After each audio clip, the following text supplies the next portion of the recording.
Oke, selamat malam. Kita mulai kuliah terakhir malam ini, chapter 17 dan 18 dari buku ya. Jadi yang 17 itu partnership liquidation, kalau yang 18 itu corporate liquidation. Kalau partnership nanti ada firma, ada CV. Cenderung tidak tidak begitu rumit ya, banyak teorinya. Ya, ada jurnal, ada hitungan, tapi semoga bisa dipahami dengan baik ya. Jadi saya ambil dari Drive ya, nggak sempat bikin slide-nya ya. Jadi kita pakai yang dari Drive-nya Pak Tony dan Pak Arya. Pertama, partnership liquidation ya. Oke.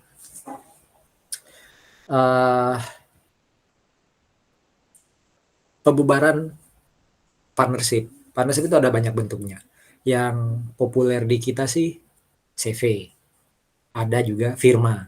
Ya, kalau CV kan familiar. Kalau firma itu yang sering saya cerita kalau Anda bikin kantor akuntan publik, kantor konsultan pajak, ya, itu biasanya ada lebih dari satu orang yang punya modal di situ. Itu namanya firma. Ya, kalau persekutuan jarang, ya, jarang.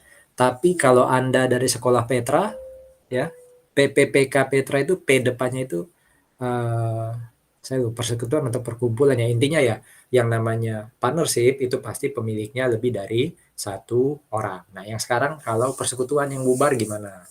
Persekutuan itu dianggap bubar kalau dalam perjanjian waktunya sudah lampau. Artinya umpama dibuat saya dan Binky mungkin dan Moreno mungkin bikin perjanjian, ayo kita bikin persekutuan yuk ya, 10 tahun. Ternyata 10 tahunnya udah selesai atau udah lewat, persekutuannya bubar.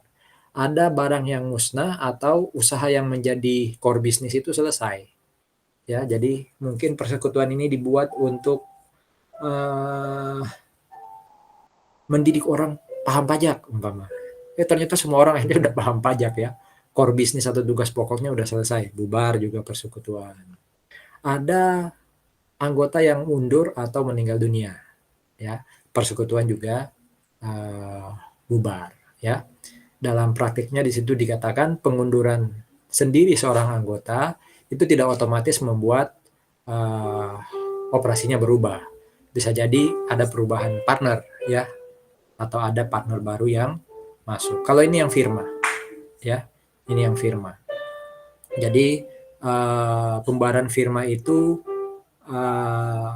diatur di dalam Kitab Undang Hukum Dagang, ya harus tetap ada bukti, harus tetap ada dokumen yang membuktikan pembubaran firma. Jadi nggak kayak mungkin UD gitu. UD kan badan hukumnya tidak seketat CV apalagi PT kan. Nah, kalau firma gitu ya, persekutuan partnership ini dalam bentuk firma harus mengikuti ketentuan ini. Ya, kalau tidak dijalankan tuh, ya, tidak ada akte otentik, tidak masuk pengadilan negeri, tidak masuk dalam berita negara, maka firmanya dianggap masih ada, ya, nggak bubar, gitu ya. Kalau partnership gimana? Tadi persekutuan udah, firma yang kedua ini partnership, ya. Agak beda definisi pembubaran dengan likuidasi. Kita sering dengar likuidasi ya. Likuidasi itu kadang dari kata dasarnya kan liquid. Kadang kita berpikir likuidasi itu berarti diambil alih. Saya melikuidasi PTA gitu ya. Padahal ini definisi aslinya. Jadi partnership itu dilikuidasi kalau ya ada proses untuk membayar seluruh kewajibannya. Kan aset, liability, equity. Jadi kalau kita bayar seluruh liability-nya partnership, itu namanya likuidasi. Ya. Terus asetnya dijual. Ya, asetnya dijual. Jadi utang dibayar, ya, aset sisanya itu dijual. Nah, cash yang didapat itu dibagi kepada para pemilik atau partner. Itu yang disebut likuidasi. Ya, jadi partnership yang bubar, ya, itu diikuti dengan berhentinya operasi atau usaha partnership dilakukan dengan yang bawah. Jadi likuidasi itu bukan pengambil alihan, tapi justru pembubaran, ya. Ini beberapa penyebab, ya, kalau baca kayak gini ya, Berarti Anda nggak terlalu pusing lah, ini cuma penambahan pengetahuan, nggak usah benar-benar dihafalin kalau UAS gitu ya, kan bisa dilogikan. Ya biasanya pemerintah mungkin punya aturan tertentu ya, umpama contoh ya, kantor akuntan publik. Kalau dulu boleh tuh Arthur Andersen, EY, PwC mungkin masuk sebagai KAP tunggal. Tapi sekarang ya itu wajib gabung ya, wajib gabung dengan KAP Indonesia, KAP lokal, KAP domestik ya. Berarti kan uh, yang lama bubar, bentuk yang baru kan, karena aturan pemerintah tuh. Atau ada faktor-faktor lain, bisa bencana alam, kecelakaan, akhirnya bubar tuh ya, likuidasi tuh. Atau memang dari dalam perusahaan sendiri, dari dalam partnership sendiri ada masalah ya, partnernya berselisih, manajemennya salah, nggak serasi, atau bangkrut ya, atau pilot ya. Apabila kekayaan firma tidak cukup, maka partner harus memberi kontribusi sesuai bagiannya. Nah, Anda kan tahu ya, PT itu T-nya kan uh, apa? Perseroan terbatas. Perusahaan terbatas atau perseroan terbatas. Disebut terbatas itu artinya, kalau PT ya, seandainya PT-nya itu punya utang, maka kalau ternyata utangnya nggak bisa kebayar ke semua kreditur, saya sebagai pemilik PT itu hanya bertanggung jawab sebesar modal yang saya invest. Ya, makanya disebut terbatas. Tapi kalau sudah bilang CV, apalagi UD ya, kalau sudah bilang partnership, itu bisa jadi sampai ke pribadi. Jadi memang partnership itu tengah-tengah. Kalau UD itu murni pasti fix ya. Itu kalau ada masalah dengan UD, maka pribadinya si pemilik pasti kena. Kalau PT enggak, kenanya hanya sebatas uang yang diinvest. Tapi kalau CV ada di tengah-tengah dan kebanyakan mirip kayak UD, jadi pemilik bisa tetap kena ya sampai ke uh, pribadinya, ya harta pribadinya yang dipakai untuk melunasi kewajiban firma ya. Selama proses pembubaran ya, kalau belum diputus benar-benar bubar, maka partnership sebenarnya masih bisa beroperasi ya sampai tadi likuidasinya benar-benar selesai ya. Kalau satu partnership itu pilot atau bangkrut ya, maka hutangnya partnership, hutangnya perusahaan ya, hutangnya firma atau CV itu jadi kewajibannya para partner ya. Pilot itu kan berarti dia sudah nggak punya dana untuk bayar hutang.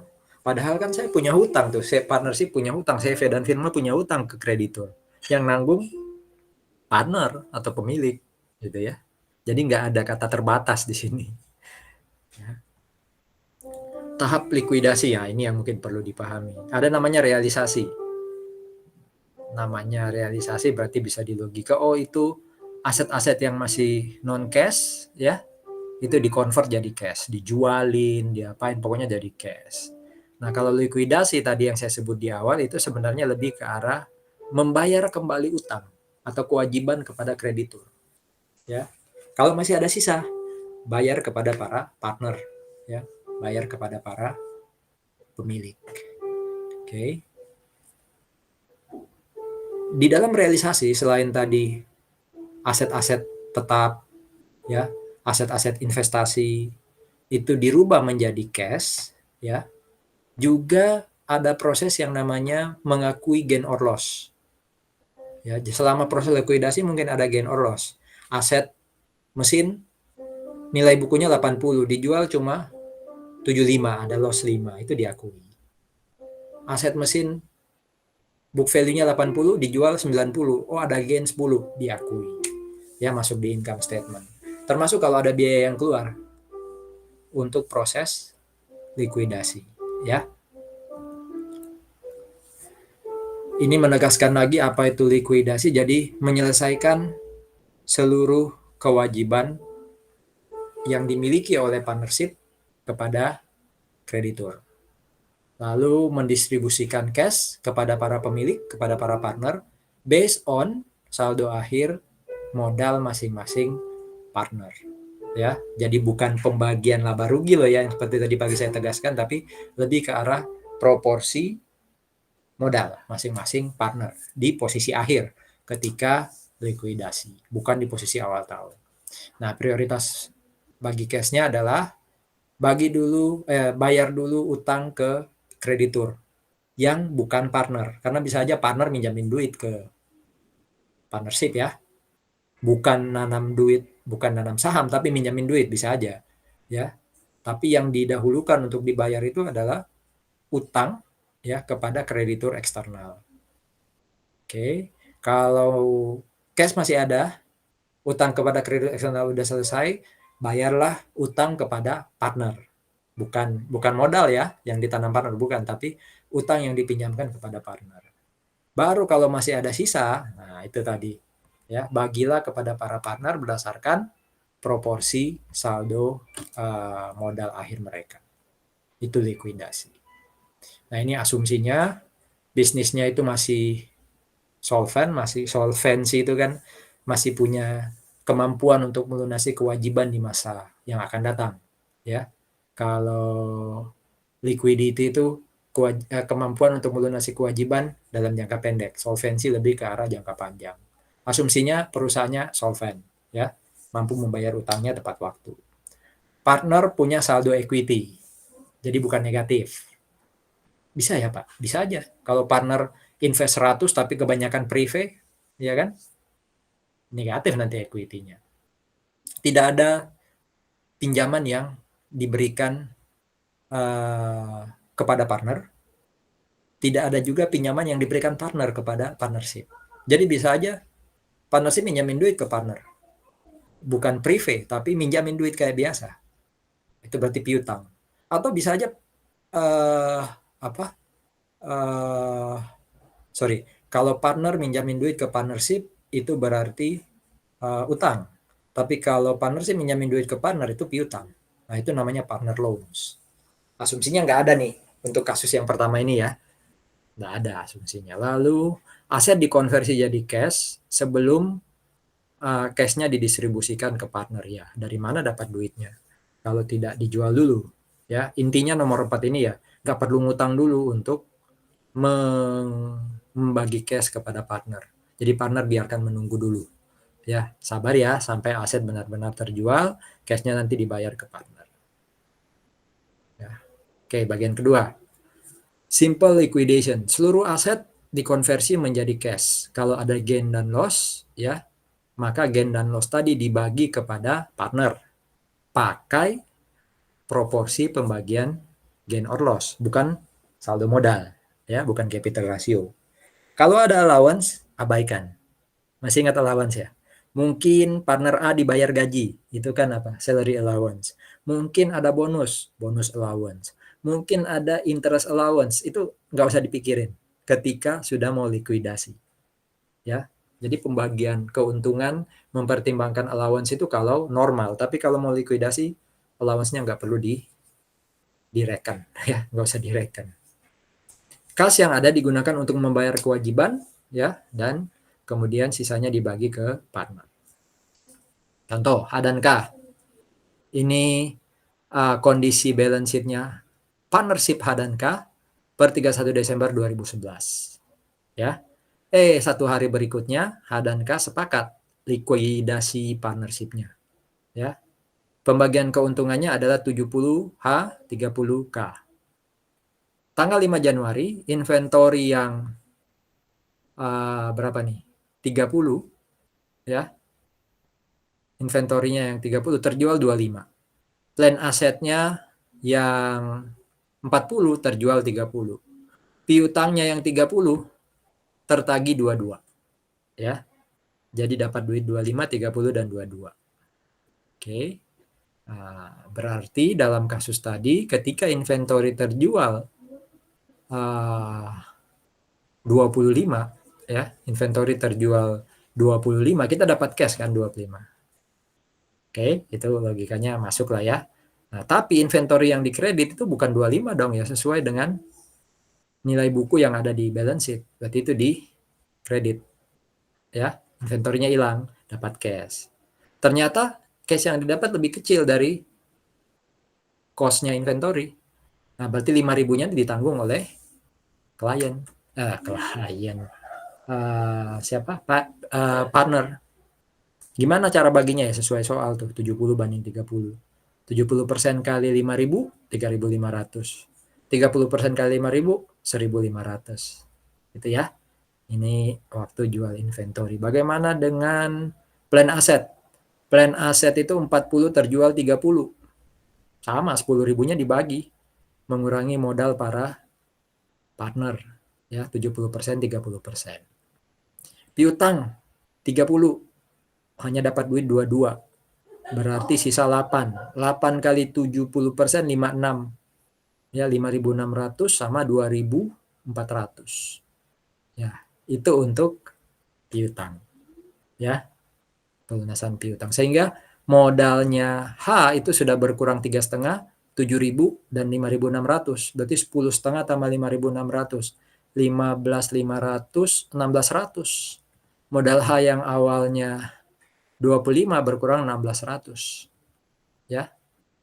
Nah, sehingga kalau semua yang di kiri tadi hilang, AR hilang, inventory hilang, plan aset hilang, ya, tinggal ada cash. Cashnya bertambah 25, 30, dan 22. Berarti 55 tambah 22, 77. 77 tambah 10. 77 tambah, sebentar, berapa dapatnya nih? 25, 55, 55, 77. Ya, 77 itu tambah 10. Berarti asetnya tinggal cash 87. Ya. Yang sisi kanan belum berubah ya. Coba kita lihat. Sisi kanan yang berubah itu adalah whole dan key capital. Ya. Whole dan key capital. Whole tinggal 8.900. Yuk kita hitung sama-sama. Anda bantu saya juga ya. Awalnya H itu punya modal 25. Di sini berkurang 3.500. Kemudian untuk plan aset berkurang 7.000. Kemudian untuk AR berkurang 5.600. Dapatlah mana tadi?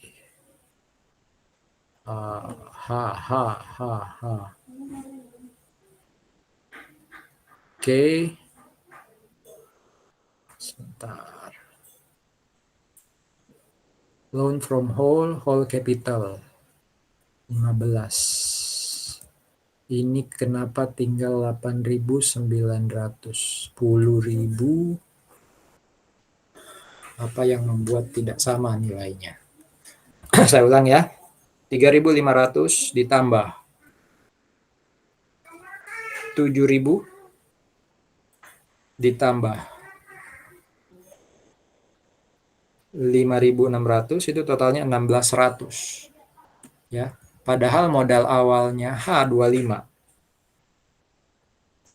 25.000 kurangi 16.100. 8.900. Betul. Ya. 8.900 itu didapat dari modal awal dikurangi dengan yang didebit untuk H. Bagaimana dengan K? K awalnya 35 dikurangi 1,5 dikurangi 3 dikurangi 2,4. Harusnya 28,1. Betul ya? 4 lah 28,1. Ya. Jadi yang sisi aset tadi udah terjual semua, piutang udah dilunasi, ya. Uangnya nambah cash, beberapa modal dari H dan K juga berkurang, ya. Yang tersisa itu account payable dan loan. Account payable untuk orang luar, loan dari partner, ya, loan dari partner. Ya. Nah, sekarang dibayar tuh utang ke orang luar. Berarti AP itu cash. Dibayar tuh utang kepada pemilik, yaitu kepada whole, kepada H. Ya udah, loan atau payable to cash. Kalau itu yang terjadi kan berarti cash berkurang 50.000, tapi AP dan loan from whole jadi 0. Berarti sisi kiri tinggal 37.000. Sisi kanan juga 37.000. Ya, coba Anda bayangin ya. Kalau AP udah hilang karena di debit, loan from whole juga hilang karena di debit, cash kurangnya 50, berarti ini kan 37, ya. tinggal 37, sisi kiri juga 37, 28 tambah 8, ya 36 tambah 1000 kan 37. Ya, itu kondisi keuangan setelah kita lakukan pembayaran utang, ya, baik ke partner maupun dari partner. Oke. Nah, hasil akhirnya adalah berarti tadi tinggal cash 37 di sisi aset, whole capital 89 di sisi equity, key capital di 28100 di sisi equity. Itu dihabisin semua tuh. Capital dinolkan semua. Ya, sisa cash 37 semua dipakai untuk membayar para partner. Itu yang simple ya, namanya aja simple liquidation. Ada pertanyaan?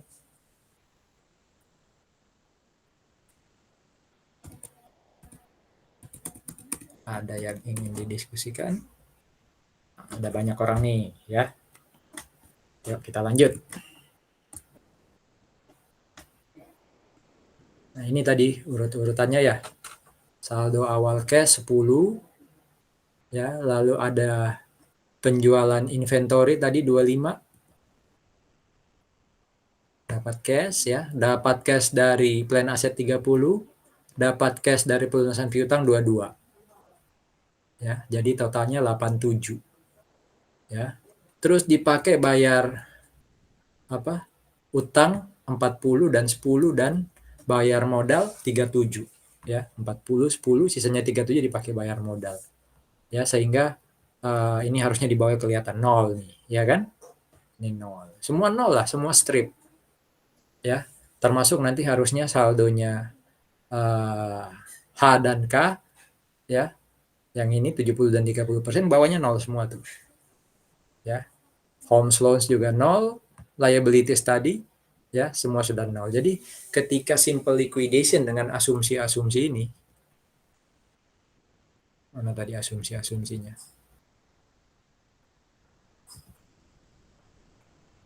Tadi assumption.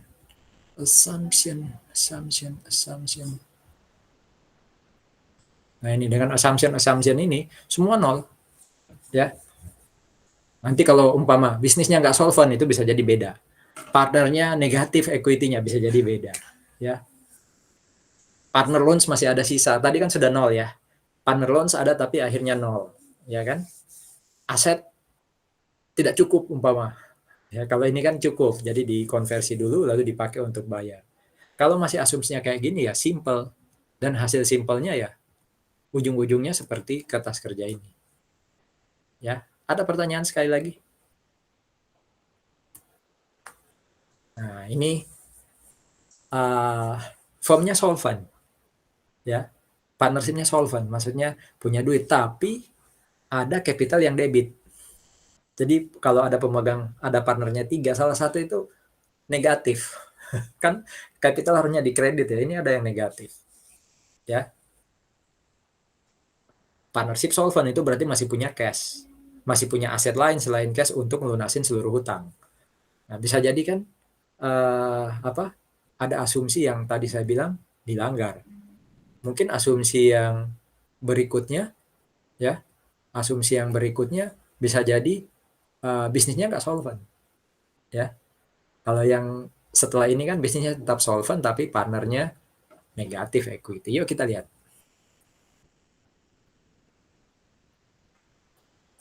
Partner dengan saldo capital debit diminta untuk satu, kalau saldomu negatif, anggap aja negatif 10 juta, bayaran ke perusahaan, ke partnership. Berarti nanti partnership kalau saya punya duit ya, saya umpama yang negatif, maka partnership nanti akan mendebit cash 10 juta, ya. Saldo modal saya kan sekarang di debit 10 juta, berarti negatif. Ketika saya membayar 10 juta, cash 10 juta dicatat partnership, modal Agustoli di kredit 10 juta, berarti kan 10 tuh 10 nol jadinya. Saya nggak negatif. Atau kalau mau ada sisanya ya 10 juta 100 gitu ya. Itu alternatif pertama. Tapi kalau saya nggak punya duit, ya saya nggak bisa tuh untuk nyetor duit ke partnership atau ke firma gitu ya, maka 10 juta contoh saya tadi itu nanti ditanggung oleh partner lama. Partner yang bukan partner lama, sorry. Partner yang saldonya positif. Ya, saldonya positif. baginya apa dasarnya? Persentase pembagian laba rugi, bukan persentase capital account ya. Oke. Contoh di sini nih. Cash 25 ya. Saldonya J dalam hal ini itu negatif 3 ya. Berarti saldonya apa? Kebanyakan ambil duit nih dibandingkan investnya. Nah, ini kalau sekali lagi tadi ternyata J punya duit, ya, maka cashnya perusahaan jadi 28, sisi kanan J capital jadi 0, ya, Jim 16, Joe 12, berarti 28 juga kan. Tapi asumsinya ternyata J-nya nggak bisa bayar. Nah, berarti dari 3 supaya dia jadi 0 ya, J capital nanti tetap akan dikredit 3. Entah debitnya cash atau yang kedua ini, Jim dan Joe capital berkurang. Ya, Jim terpaksa berkurang 2, ya, itu 40/60 kali 3, sementara Joe sisanya, ya, 3 kurang 2 berarti 1. Atau 3 kali 20/60. Oke.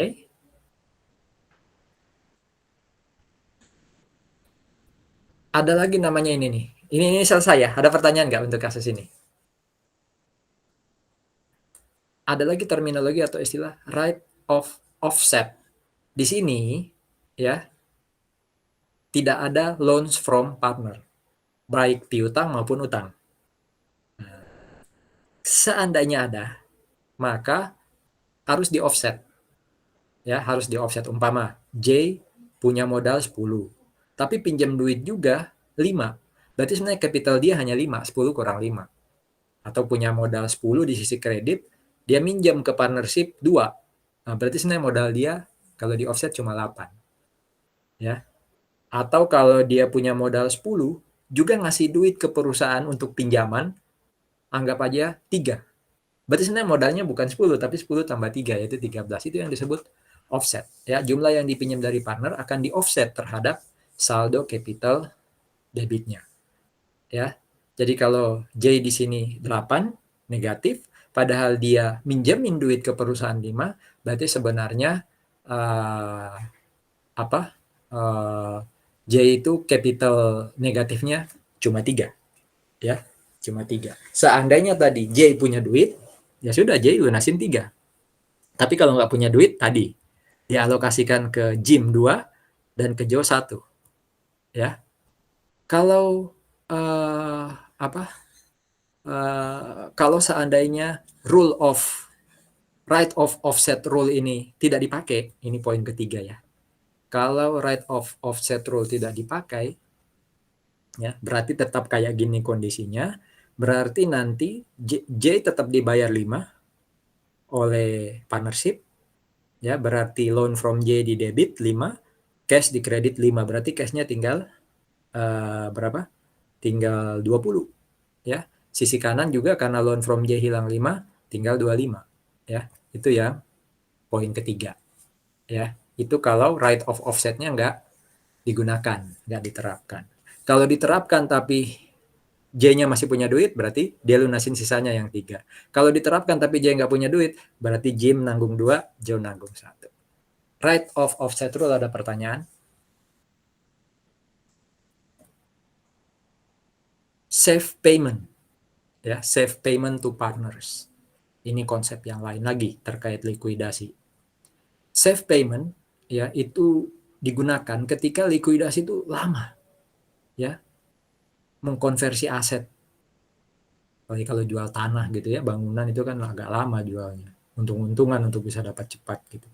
Ya, lama jual asetnya. Utangnya akhirnya belum kebayar-bayar tuh kepada para kreditor. Sehingga pembagian keuntungan atau cash kepada para pemilik juga lama. Ya, juga lama. Ya. Jadi kas tersedia setelah semua utang dilunasi, namun sebelum non cash aset terjual. Jadi non cash aset belum terjual gitu. Ya. Nah, cash yang ada kemudian disepakati untuk dibagikan ke partner. Jadi cash yang sementara ada itu dibagi dulu ke partner. Itu namanya safe payment. Ya. Safe payment adalah distribusi yang bisa dilakukan kepada para partner dengan assurance, ya, dengan memastikan bahwa jumlah yang didistribusikan tidak akan dikembalikan kepada partnership. Jadi partner kalau sudah dikembalikan atau diberikan cash nggak perlu balik lagi ke partnership, ya. At some later date, ya, di masa depan, ya, untuk nanti jadi cash ada nih, bagi dulu ke partner. Partnernya BU gitu kan, butuh uang gitu. Dikasih dulu ke partner. Besok-besok mau bayar ke pihak ketiga, ya, to cover non liabilities, minta lagi dari partner. Nggak boleh. Itu bukan safe payment namanya. Itu kayak minjamin ke partner aja berarti. Ya, oke. Okay. Asumsi untuk safe payment adalah partnernya pada tadi BU, ya, insolvent. Jadi nggak punya duit tuh. Ya, padahal dia masih punya duit investasi di partnership kan, ya balikin dong secepatnya karena butuh lama nih likuidasi, ya. Non cash asset, asumsi safe payment itu non cash asset bisa-bisa rugi. Kalau rugi lah ditanggung partner, partnernya juga lagi butuh uang, mau tambah tambah apa? Amsyong gitu ya. Partnernya udah butuh duit, saldo modalnya ketutup atau tergerus semua, ya. Dikurangi semua dengan ruginya aset. Belum kejual non cash aset, tapi diperkirakan kalaupun dijual pasti di bawah harga nilai buku, ya. Kalaupun dapat cash dari penjualan aset, itu masih perlu bayar liquidation expense. Jadi mungkin bayar biaya notaris, bayar biaya untuk bikin apa tadi, akte, itu mau dibagi agak sulit. Nah, itu baru pakai konsep namanya safe payment, ya. Apa yang akan dilakukan terkait safe payment? Tentukan jumlah pembayaran di muka untuk para partner, ya.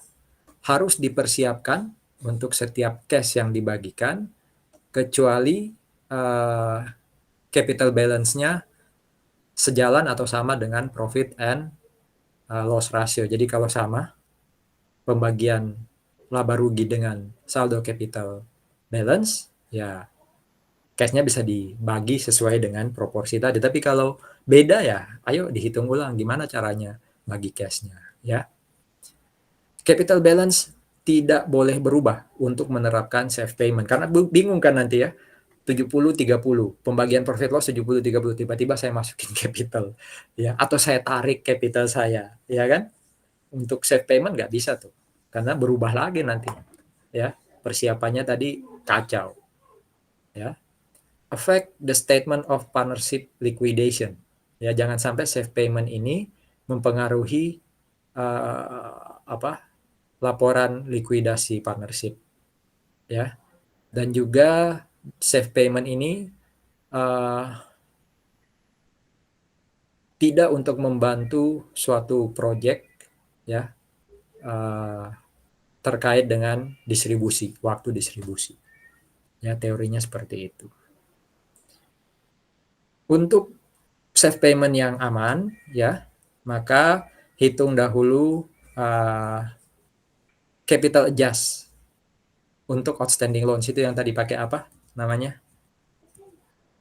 rate of offset, ya. Jadi offset dulu, ya, offset dulu atau tambahkan dulu capitalnya partner. Kalau dia juga minjamin duit ke perusahaan berarti utangnya partnership, ya, ditambah. Kalau dia minjem duit dari perusahaan berarti piutangnya partnership, kurangi gitu, ya. Assume all non-cash asset are loss. Distribusikan loss tadi kepada para partner, ya. Plan for other loss contingency. Siapa tahu ada loss lain selain penjualan non-cash asset. Distribusikan ke para partner, ya. Kemudian redistribute possible loss from partners. Jadi kalau partner itu setelah dikurangi-kurangi dengan loss dari non cash asset, dikurangi lagi dengan loss lain-lain, ternyata jadi negatif. Nah, berarti pembagian profit and loss-nya harus disesuaikan, ya. Pembagian profit loss-nya harus disesuaikan.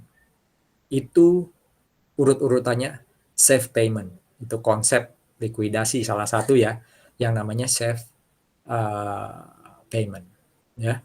Safe payment itu dilakukan atau diimplementasi kalau non partner kreditor ya sudah dibayar. Ya, jadi ada kreditor eksternal, ya kita lunasi dulu, baru bisa implementasikan safe payment. Yuk lihat contohnya. Partnership ini punya laporan seperti ini, ya. Jadi ada cash, ada loan from Maxine, berarti Maxine ini minjem duit dari partnership, padahal dia juga pemegang 30%, ya. Kemudian di sisi kredit ada loan payable to Nancy. Jadi Nancy ini pemilik 20%, selain punya modal 110, juga minjemin duit ke partnership 20. Nah, prosedur pertama, coba dinetkan partner loans atau partner capital berapa. Ya, berarti yang B itu 50. Ya, karena dia tidak punya loan, ya tidak punya piutang maupun utang, ya, jadi 50. Kalau M itu 60. 60 itu dari mana? 70 saldo modalnya, 10 utang dia ke partnership. Berarti netnya adalah 60. Kalau Nancy, kalau N, 110 modalnya, dia juga ngasih pinjaman ke perusahaan, berarti 130.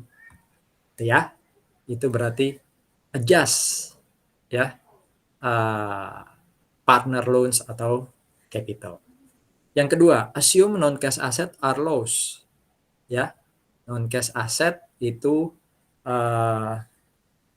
dianggap loss. Oke, berarti yang non-cash asset itu land dan building. Loan itu kan aset yang jangka pendek ya. Non-cash asset itu aset jangka panjang, berarti 160. Anggapannya loss. Nah, kalau loss berarti alokasikan 160 loss ini ke masing-masing saldo modal partner. Ya, sesuai pembagian.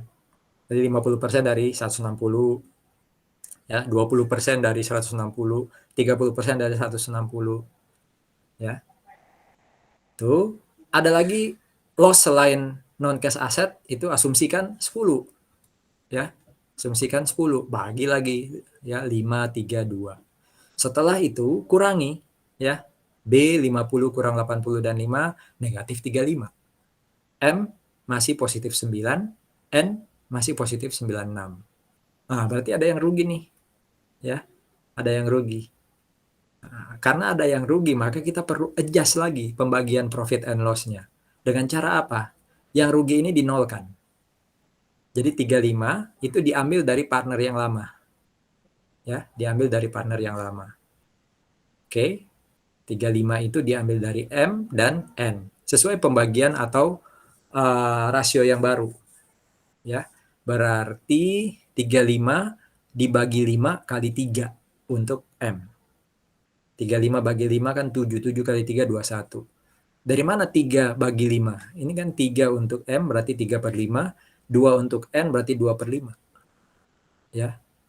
Sehingga kalau itu ditambah atau kurangi, punyanya B jadi 0, punyanya M jadi minus 12, punyanya N jadi 82. Ya. Nah, karena satu lagi rugi tadi, ya, tadi ada rugi lagi, profit and loss-nya itu dianggap dibayarkan ke yang rugi. Jadi sekarang kan tinggal M dan N. Yang rugi M, berarti itu diambil dari N. Ya. Jadi kalau kita implementasikan safe payment, itu pasti ada yang nol, ada yang positif. Nggak mungkin negatif lagi. Ya, itu tujuannya buat safe payment. Nah, jurnal yang dibuat ini, ya, loan payable to Nancy, yang ini dibayar 20. Oke. Terus Nancy Capital, ya, berkurang 50.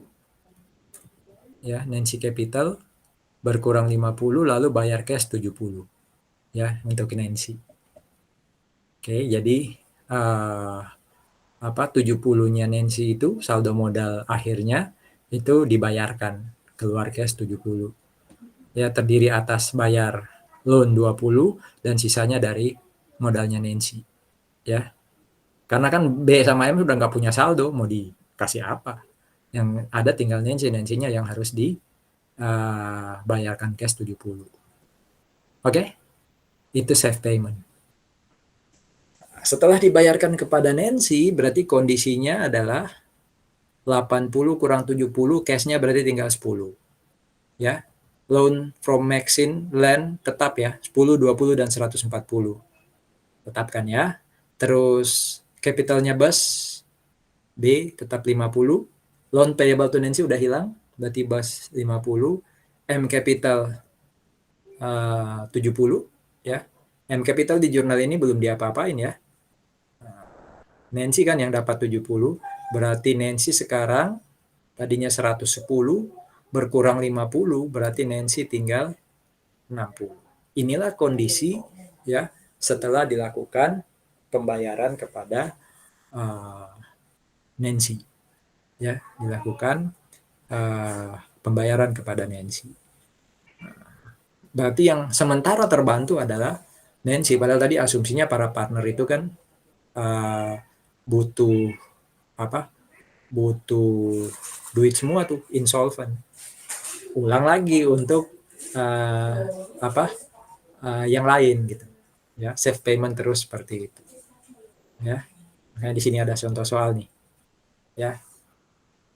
Cash, equipment dan capitalnya V 10 ya. Berarti V ini sebenarnya negatif saldo modalnya, tapi dia minjamin duit ke perusahaan 15. Sementara Y dan Z punya capital positif 30 dan 40. Ya. Nah, ini tidak ada sih di slide-nya Pak Arya dan Pak Tony nggak ada, tapi di buku ada. Coba Anda cari di buku. Ya, sebentar. Di buku itu saya lihat dulu ya.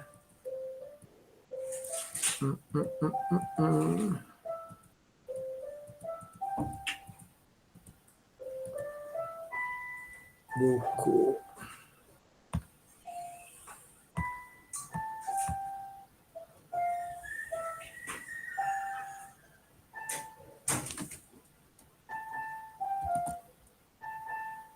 Cash 30, saldo akhirnya 85. Yang mana ya? Yang buku ini saldo 85.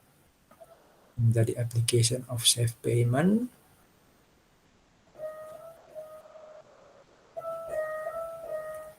Nah ini. Di buku halaman 571. Ya. Di buku halaman 571. Kondisinya adalah ada cash 30, ada equipment 45, dan ada modal negatifnya V sebesar berapa tadi? Modal negatifnya V yang ada di debit itu sebesar tadi 10. V sendiri ngasih duit ke perusahaan, pinjamin duit ke perusahaan 15, ada Y dan Z masing-masing 30 dan 40. Ya. Berarti saldo modalnya V yang net itu 15 kurang 10, 5. Kalau Y dan Z tetap 30 dan 40. Ya kan? Nah, sekarang equipment yang 45 dijual. Ya, equipment yang 45 dijual ya dibagi sesuai dengan ada nggak pembagian ininya? Equally. Ya, dibagi equally di soal. Di slide sih nggak kelihatan ya. Di slide nggak kelihatan pembagian. Ada yang suara bocor, tolong di mute. Nah, berarti 45 dibagi 3 ya. 15, 15, 15. Berarti kondisinya sekarang yang negatif V. Ya, yang negatif V 10. Ya. Kemudian balance-nya katanya situ diganti jadi 50, 50. Karena kan equal tadi ya. Berarti nanti kalau tinggal 2, ya 50, 50. Berarti 10-nya ditanggung 5 oleh Y, ditanggung 5 oleh Z. Sehingga kelihatan sudah saldo akhirnya V 0, Y dan Z masing-masing 10 dan 20. Ya, ada nggak jurnalnya? Oh, nggak kelihatan jurnalnya. Kalau kita mau buat jurnal kayak ini, ya, kalau kita mau buat jurnal kayak ini berarti cash-nya perusahaan berapa? 30. Berarti dia di kredit cashnya 30, debitnya adalah Y capital atau Y equity 10, debitnya lagi Z equity 20. Ya, itu untuk membayar uh, apa? Untuk membayar saldo akhir equity-nya Y dan Z. Ya, jadi saya nggak buatin jurnalnya, saya sudah ngomong nanti di recording bisa didengar. Jadi ketika ketemu 10 dan 20 itu berarti nanti mereka Y dapat 10 cash, Z dapat 20 cash. Pas dengan jumlah cash miliknya partnership. Jadi jurnalnya Y equity atau Y capital di debit 10, Z capital atau Z equity di debit 20, kreditnya cash 30. Ada pertanyaan safe payments?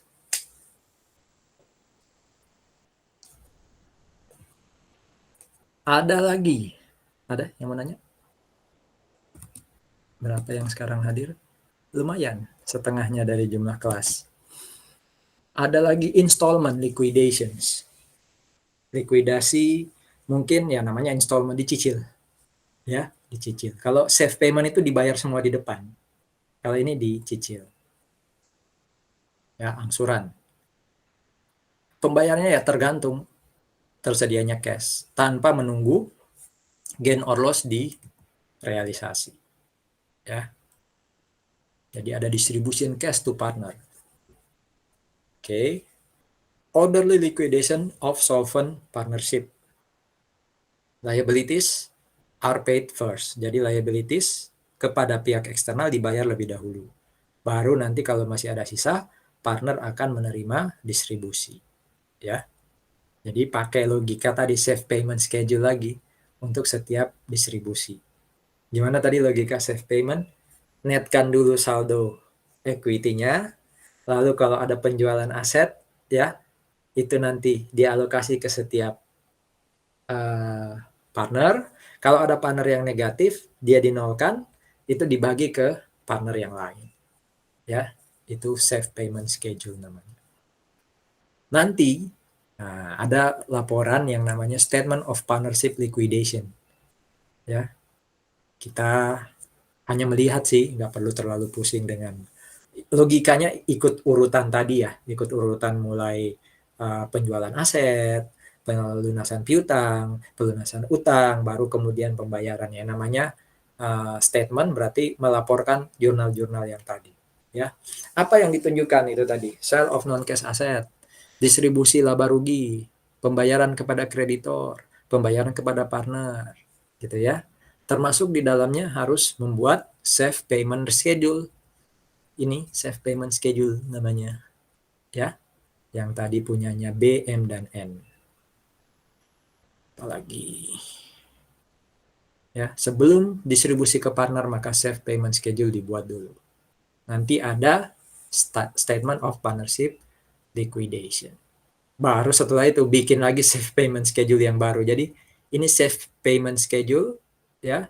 Terus ada kondisi lagi baru, buat lagi yang baru. Ya yang seperti saya bilang tadi, ini kan yang baru kebayar siapa? Nancy ya. Nah, sekarang gimana yang lain? Ya, B sama M masih butuh buat lagi safe payment schedule. Ya. Oke. Sampai mana tadi ini? Ada contoh partnership DKR mau dilikuidasi Desember 2011. Semua cash akan dibagi kecuali ada cash 20 untuk jaga-jaga, kontingensi itu jaga-jaga, ya. Laba rugi didistribusikan dengan proporsi 50, 30, dan 20. DKR masing-masing 5, 3, 2. Ini neracanya, ya. Ini neracanya. Di situ ada R yang punya capital tapi punya utang 40. Di situ ada K yang punya capital 340 tapi juga minjamin perusahaan 20. Ya. The loan to R is offset. Ya, berarti R 200 kurang 40 160. Goodwill dihapus. Goodwill berarti nanti dikredit 40. Ya. 200.000 is collected. 200.000 itu yang receivable. Ya, collected. Inventory yang 160 dijual pada harga 200. Inventory totalnya 400, 160-nya kejual. 400 itu kan cost ya. Nah, dari 400 cost itu ada 160 kejual dapat cash 200. Ya. Kalau ada hutang kepada pihak eksternal, dia dicatat atau dilunasi pada nilai yang tercatat atau nilai buku. Setelah itu cash didistribusikan. Ya. Setelah itu cash didistribusikan. Cash awal 240. Nih. Ya, cash awal 240. Dipakai untuk bukan dipakai. Kita tadi terima receivable kan? Ada receivable 280, berhasil ditagih 200, berarti nambah 200. Ada penjualan inventory yang harga pokoknya 160 dapat 200, nambah 200. Berarti sementara ini cash saldonya adalah 640. Ya. Kemudian ada non partnership liability yaitu AP dan NP. Totalnya 500. Cashnya berkurang 500. Baru kalau sudah lunasin non partner liability, lunasilah liability ke partner, yaitu yang 20. Ya. Sehingga CAM ini maksudnya saldo labanya. Ya. Jadi saldo bukan melulu karena pinjaman ke CAM yang 20 ya, tapi saldo labanya CAM ya itu dibayar 120. Ya, pakai tadi installment. Ya. Jadi CAM itu kan sebenarnya punya modal 340 tambah 20 kan, 360 baru dibayar berapa tuh? 120. Dari mana bayar 120 di belakang ini? Ya, di belakang ini. Oke, jadi CAM 360 lalu tadi ada possible loss. Ya, possible loss of non cash asset 720. Non cash asset yang mana ya? Itu inventories ya. Land, equipment, dan goodwill. Ya. Memang di sini tidak disebutkan nih berapa kemungkinan rugi ya. Di sini ada di soal. Kemungkinan ruginya itu ternyata 720. Dibagilah 720 itu ke masing-masing partner, dialokasi ke masing-masing partner. Jadi 720 ini harusnya ada di soal ya. Makanya di situ see statement of liquidation. Oke. Juga di soal itu ada kayak soal tadi, ada kemungkinan kerugian yang lain yang itu 20, dibagi lagi ke masing-masing partner. Ya, mirip kayak ini tadi saudara-saudara. Safe payment. Ya, mirip kayak ini kan.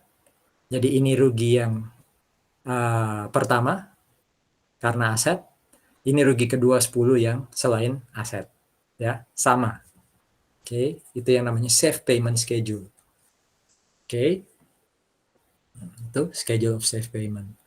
Nah, kalau seperti itu, ternyata yang negatif D. Ya sudah, 30-nya dibagi.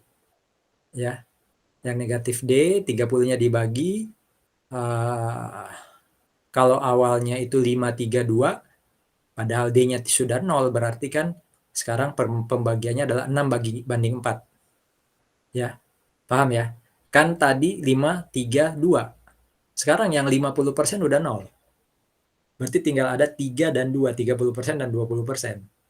Nah, jadi kan 100 kali 2 aja, berarti 60% CAM, 40% R. Berarti 30 ini 60%-nya ditanggung oleh K, ya, 40%-nya atau 12 ditanggung oleh R. Nah, akhirnya kelihatan udah ya. K itu diinstal lebih dulu yaitu 120. Makanya di sini 120 nih. Jadi kita buat dulu yang belakang, baru kita bisa dapat berapa sih alokasi ke K. 120 terdiri atas apa? Utangnya, pinjamannya tadi ke partnership yang 20, sisanya yang 100 itu dipotong dari saldo modalnya. Berarti saldo modalnya sekarang 340 kurang 120 udah. Karena udah sudah dibayar oleh partnership dulu, diinstal dulu kan. Ya, diinstal 100. Ya. Sehingga tadi capital awalnya K 340 tadi dikurangi 12 ya dari goodwill. Goodwill kan dibagi ya alokasinya. Kemudian inventory tadi dapat duit ya. Itu dapat duit 200 ya. Nah, di situ ruginya 160, uangnya 200, berarti keuntungannya 40 itu nambah dibagi sesuai pembagian modal ya, pembagian keuntungan, ketemu saldo sebelum akhir ya masing-masing pemegang saham. Nah, sehingga kelihatan saldonya si K sekarang 340 ya, saldonya saldonya D itu 340, saldonya K 240, saldonya R 160. Kalau dia dapat pembayaran berapa tadi? Dia dapat pembayaran 120, berarti nanti 204, bukan 120 ya, sorry. Dapat pembayaran 100, berarti modalnya si K ya tinggal 240. Jurnalnya gimana? Jurnal save payment itu kayak gini. Mana tadi jurnal save payment? Nah, ini jurnal save payment. Coba buatin jurnal save payment berdasarkan hasil ini. Ya, hasil yang ini. Berarti yang dibayar ini kan si K ya. Berarti nanti ada cash keluar 120, di mana 20-nya itu menghapus loan from Cam di debit, dan mengurangi Cam capital sebesar 100 tadi. Ya, jadi jurnalnya kalau ditanya, apa jurnalnya untuk pembagian installment ini? Ya, loan from Cam debit 20, Cam capital debit 100, kreditnya cash 120. Sesuai hitungan save payment-nya. Nah, kalau diminta tolong dong buatin sekarang jumlah saldo modal masing-masing ya tadi. Cam berarti 340 berkurang 100 tinggal 240. Ya, itu installment liquidation. Ada pertanyaan? Mulai dari yang simple, terus ada rule of offset, terus ada save payment, terus ini installment liquidation. Ada pertanyaan? Nah, ini tahun depannya nih. Ya, ini tahun depannya. Equipment dengan book value 80 dijual pada harga 60. Ya, equipment kita tadi mana equipment? Equipment kita totalnya 300. Ya, equipment kita totalnya 300. Dari 300 itu ya 80 ribunya dijual. Tapi dijualnya hanya dapat uang 60. Ya, hanya dapat uang 60. Inventory tadi awalnya 400, terus dijual 160. Berarti kan masih ada 400 kurang 160, 240. Nah, inventory sisa yang 240 itu hanya kejual 180. Ya, rugi lagi nih. Ya. Bayar liquidation expense 4.000. Ya. Muncul utang 8.000 lalu dibayar. Cash dibagi. Oke.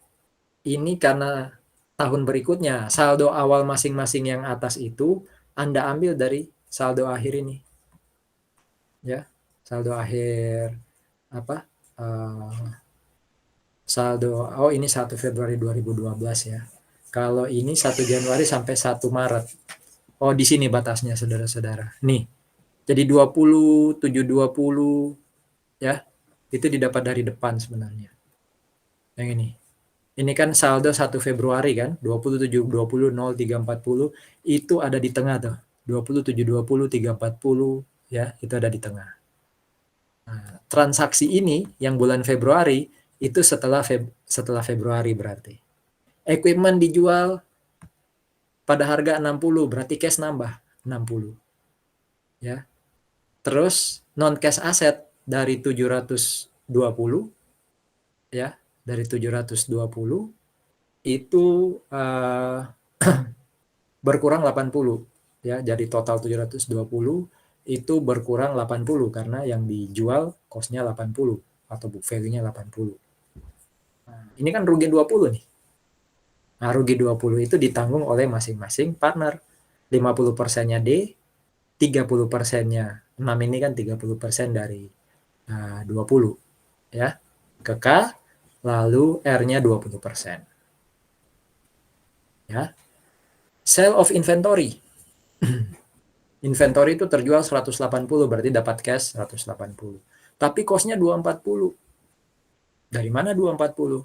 Tadi inventory awal 400, udah kejual 160, berarti tersisa 240 yang dijual rugi pada harga 180. Berarti ada rugi 60 ya. 60 alokasi lagi ke D 50% yaitu 30, ke K 30% yaitu 18, dan ke R 20% yaitu 12. Ya. Terus ada expense 4. Nah, expense 4 berarti ngurangi modal lagi nih. Ya. Sesuai saldo capitalnya. Ya. 2, 1,2 dan 0,8. Ada utang lagi 8. Ya, muncul utang 8 katanya. Ya sudah, bagi lagi ke masing-masing partner. Sehingga kita ketemu laba nih. Ya, kita ketemu laba saldo ya per 29 Februari sebelum pembagian cash. Ya, sebelum pembagian cash. Oke. Nah, utang yang 8 tadi kan katanya discovered. Discovered itu berarti yang muncul di atas, and then paid. Nah, berarti 8 itu dibayar. Ya, 8 itu dibayar, ngurangin cash, utangnya jadi 0. Ya, utangnya jadi 0. Nah, dalam kasus ini ya, dalam kasus ini D akan berkurang 84 ya, K akan berkurang 86,4 dan R akan berkurang 57,6. Dari mana angkanya? Ini angkanya. Ya, save payment schedule. Oke. Save payment schedule. Jadi mirip kayak yang ini ya. Mirip kayak yang ini. Di Februari 2012 ada kemungkinan kerugian karena penjualan aset itu sampai 400. Nggak kelihatan sih di sini. Ya. Di keterangan ini nggak kelihatan, tapi harusnya diketahui di soal ya. Ini katanya C, statement of liquidation. Oke. Oh ya, dapat dari mana nih? 294, 212 dan 141. Ya. 294, 212 dan 141. Ini. Ya, sebelum pembagian nih. Oke. Kemudian 400. Nah, bagi sesuai proporsi ya. Juga ada loss tambahan 20, bagi sesuai proporsi. Akhirnya ketemu tuh saldonya D, K dan R. Itu yang kemudian masuk di sini 84, 86,4 dan 57,6 ya. Kalau yang Januari tadi kan hanya K yang positif 120. Ingat ya, save payment itu kalau nggak 0 positif. Ini semuanya positif. Nah, dalam kasus ini berarti D dibayar 84, K dibayar 86,4, R dibayar 57,6. Ya. Jadi kalau ditanya gimana jurnalnya? Modal D berkurang 84 berarti di debit, modal K berkurang 86,4 berarti di debit, modal R berkurang 57,6 berarti di debit. Ya, kreditnya apa? Cash. Kita kan masih punya cash. Ya, itu dipakai untuk melunasi. Kayak ini tadi yang 120 kan? Ya. 120. Oke, itu dipakai untuk melunasi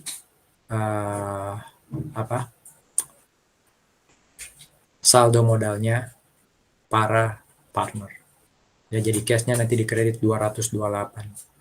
Yang di debit tadi modal D 84, yang di debit modal K 86,4, yang di debit modal R 57,6. Ada lagi nggak? Lanjut lagi nggak nih? Oh, ada lagi Maret dan April.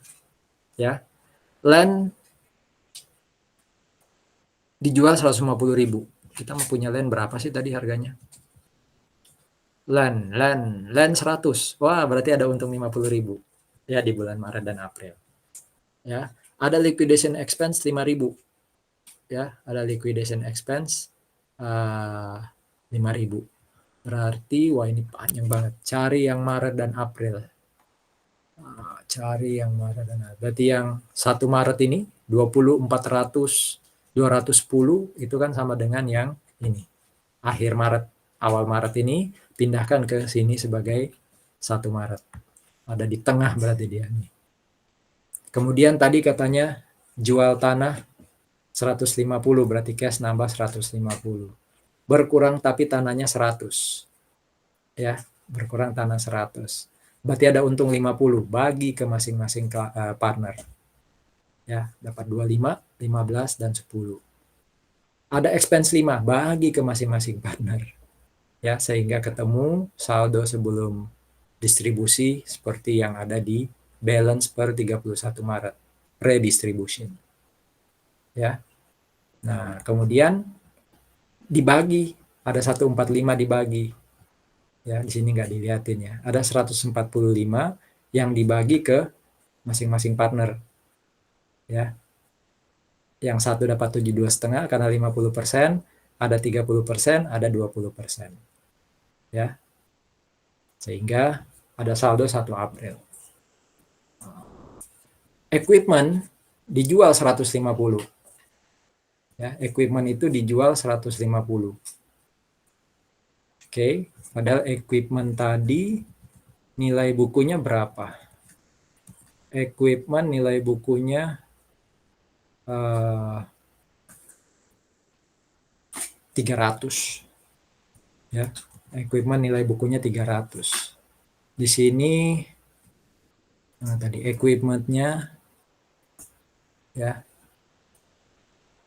ini 150 ya, dapat duitnya berarti nambah cash 150. Oke.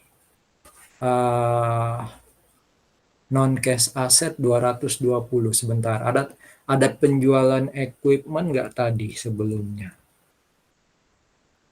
Nah ini saudara-saudara, equipment awal kita kan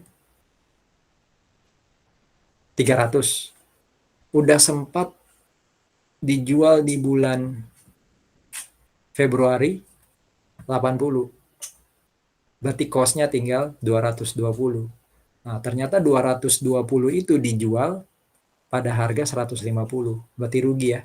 Ruginya mana ini? 220 ini dari 300 kurang 80 ya. Ruginya berarti 70, itu dibagi ke masing-masing partner. Ya. Terus ada write off receivable. Receivable yang 80 dilunasi. Ya. Pelunasan piutang bukan pelunasan, penghapusan piutang 80. Harusnya soalnya lengkap ya. Ini berarti di soal disebutkan ada penghapusan piutang 80, di sini nggak diomongin ya. 80 dibagi lagi ke masing-masing partner. Oke. Akhirnya redistributionnya 170 ya. 170 itu dari total ini nih. Total saldo modal sebelum pembagian. Nah, ternyata akhirnya di ujungnya jadi 0. Jadi benar-benar dilikuidasinya di bulan April. Tapi mulai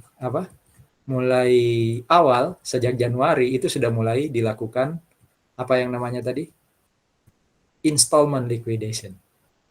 Ya.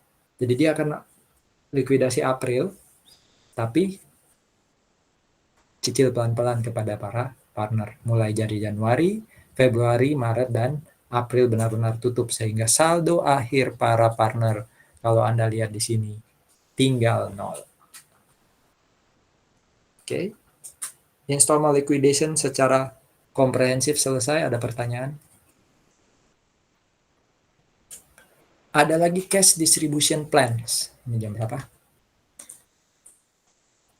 Cash distribution plan. Jadi cash distribution plans ini apa istilahnya? Bukan lawan.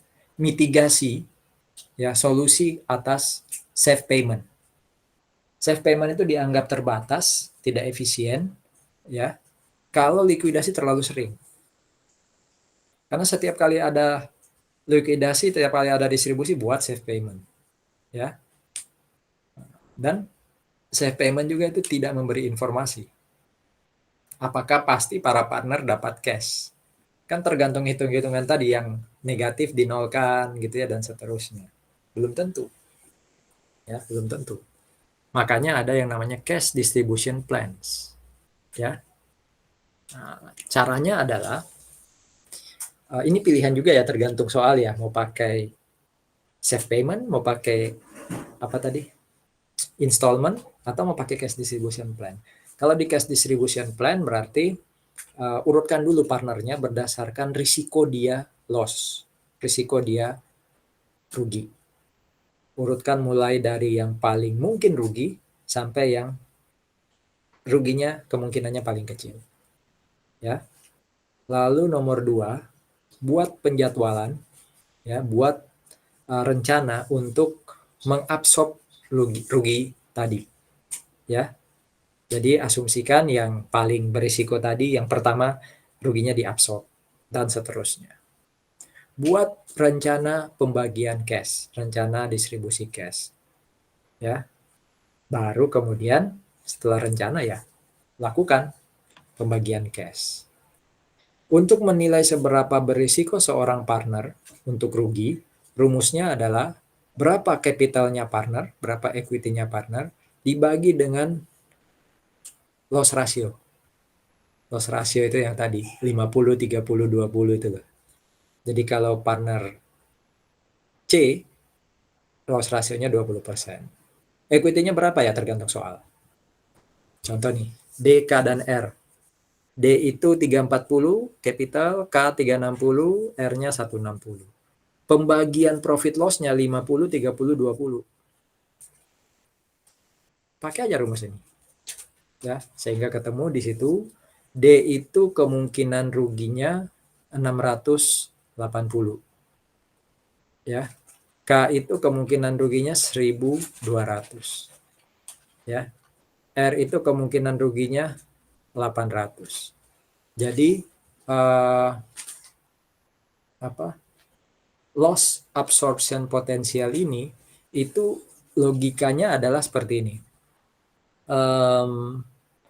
Mereka yang punya angka 680 dalam hal ini D, itu berarti dia akan rugi ya ketika kemungkinan ya ini. Dia ada kemungkinan rugi ketika profitnya itu 680.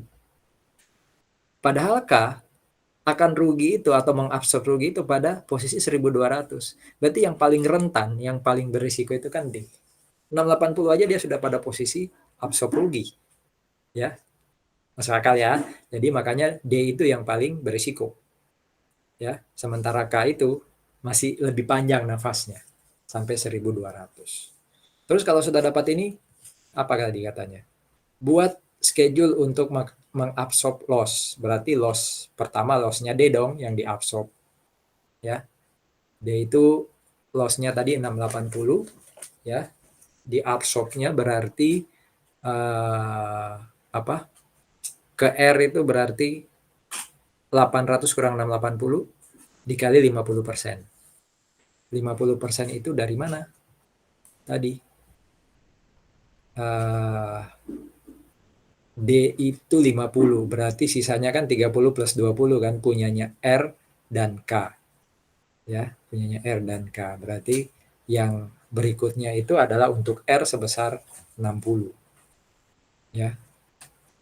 Nah, ini loss absorption, apa tadi istilahnya nomor 2. Prepare a schedule of assumed loss absorption. Angka atas sesuai soal. 340, 360, 160. Oke.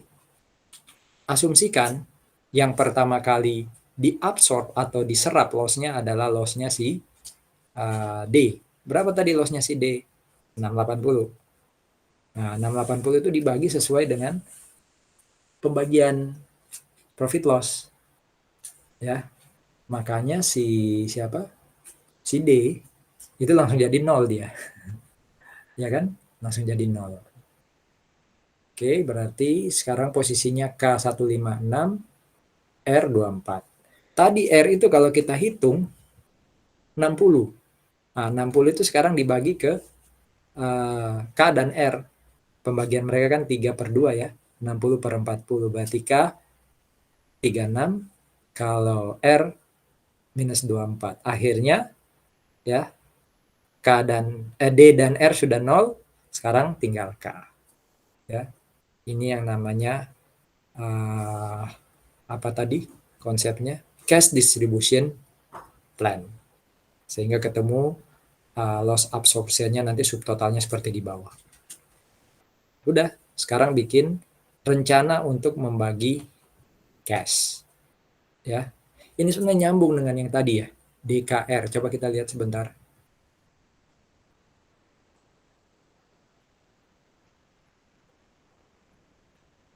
Mana tadi? Yang ada utang. Ini. Ya, ini kan DKR ya. Jadi nyambung dengan soal ini. Jadi angka 500 nanti di belakang itu sebenarnya ketemu dari ini. Utang kepada pihak luar 300 plus 200. Itu yang harus dilunasi lebih dulu. Nih, 500.000 harus dilunasi lebih dulu. Ya.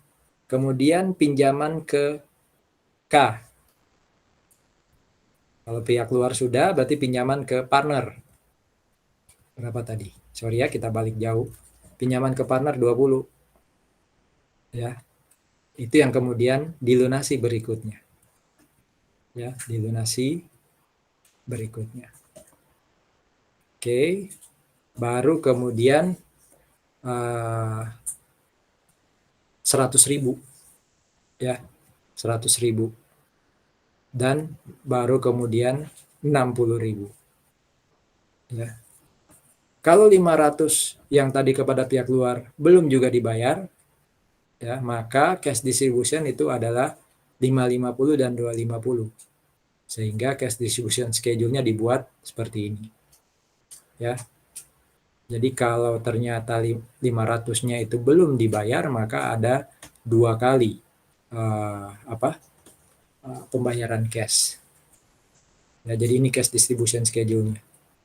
Sesuai dengan informasi di sini ya urut-urutannya ya. 500 dibayar dulu, terus pinjamannya K dibayar dulu 20, ya.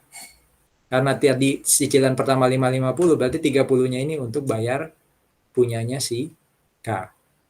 Jadi modal K sekarang sudah berkurang 30. Ya, Camp Capital sekarang sudah berkurang 30. Nah, installment yang kedua untuk apa? Untuk si yang nominalnya 250 itu bayarnya ke K dulu. Ingat ya tadi ya, kita balik lagi belakang. K capital yang tadi saldo ini ya. K capital tadi kan dibayarnya 100 ya. Mana tadi?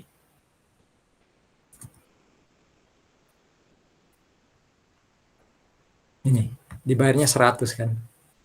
Nah, 100 ini mengurangi cash untuk dibayar kepada K.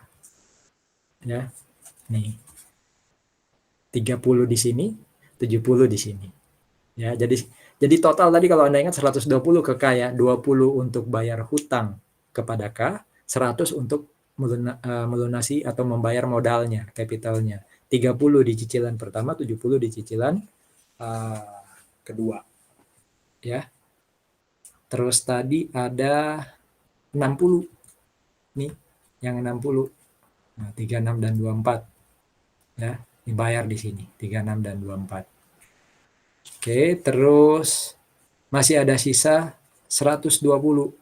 Itu untuk masing-masing partner. Ya, masing-masing partner. Oke. 120 dari mana? Dari 250 kurangi 70 dan 60. Ya, dari 70 dan 60. Oke. Berarti dari sini kita bisa lihat total uang 550 itu dibayar untuk lunasin hutang pihak luar 500, lunasin pinjamannya K20, dan untuk ngembaliin modalnya K30. Ya. Yang 250 itu dipakai untuk lunasin Duro 60, bayar K lagi 142, ya, dan bayar R 48. Berarti K itu sebenarnya terima duit 20, 30 plus 142. Ya, berarti 192. Kalau saya tanya berapa saldonya K sekarang, ya tinggal kurangi saldo modal awalnya dia, kurangi dengan yang sudah dibayarin. Ya. Nah, selesailah chapter 17. Ada pertanyaan chapter 17? Sebelum kita lanjut. Kalau tadi itu liquidation yang partnership ya. Chapter 18 liquidation juga, cuma corporation, PT. Itu bedanya ya, supaya Anda bisa membedakan.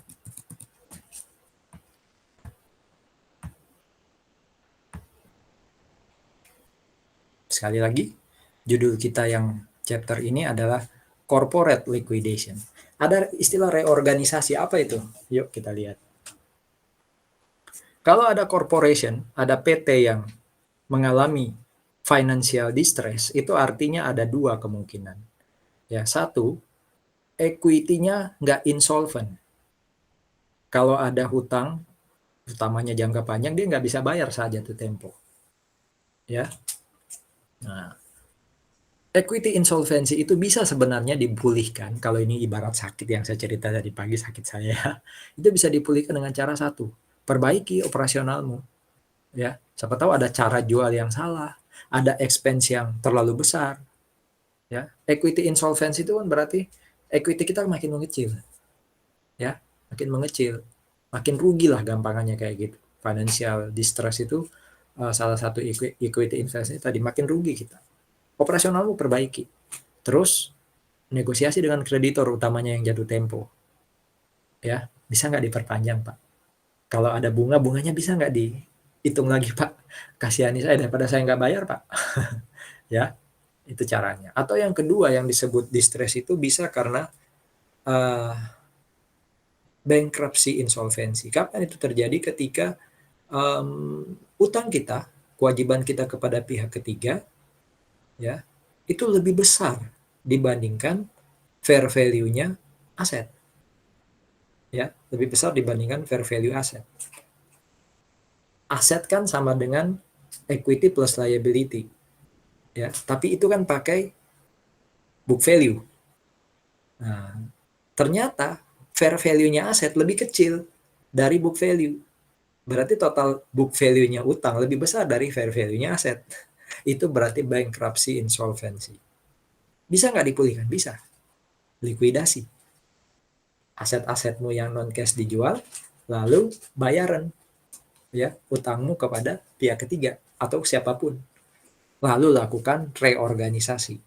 Ya, lakukan reorganisasi. Tapi apa namanya? Butuh waktu ya, baik equity insolvency maupun bankruptcy insolvency. Nah, ini kepailitan saya pernah diminta untuk beri materi ini ya terkait apa namanya? Kepailitan ya. Oke. Debitur pilot apabila ini debitur itu berarti orang yang minjemin duit. Bisa bank, bisa koperasi. Ya, bisa bank, bisa koperasi. Kalau mereka kemudian atau siapapun pokoknya minjem duit, terus ternyata krediturnya minimal 2 itu lapor. Ya. Jadi dia punya 2 atau lebih kreditur dan dia nggak bisa bayar tuh si debitur.